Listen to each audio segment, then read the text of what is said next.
Today in Hyderabad, a historic event has taken place. IMRT, that is Institute of Metro and Rail Technology, is the first of its kind in the country.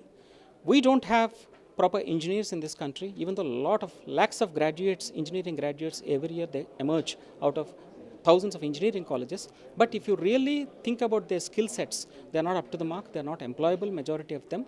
So basically you have to give them engineering training initially and afterwards a specialization, because this is an esoteric field. Actually a lot of activity is going to happen. Already about 10 metros in different cities of the country, they are under different stages of implementation. Apart from that, rail activity also, large scale rail activity is taking place. So for that we require a lot of engineers who can specialize in different disciplines, engineering disciplines of railway. You require civil engineers, you require mechanical engineers, you require railway electrical engineers, signaling and telecommunications engineers and all other disciplines. So it's a highly specialized field.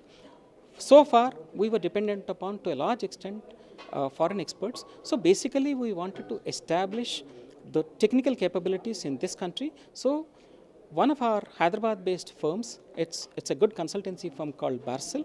Barcel has come forward and I have encouraged them for the last 1.5 years. This activity is going on. Today it's a reality. We have established this.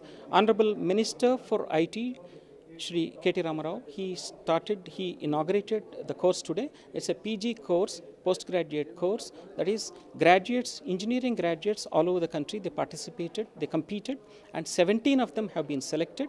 For them, 1 year of rigorous training will be given in different engineering disciplines, especially in metro and rail technology. All of them will get good placements because already different institutions, different top class rail and metro companies are coming forward to take them, to absorb them. So that is a program today that has taken place. As a part of that, Mr.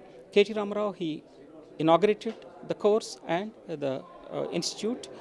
Dr. Sudhir Krishna, MOUD secretary earlier, he has recently retired, and we participated in this program and we encouraged them. In that connection, I talked about the progress of Hyderabad Metro and different other related activities.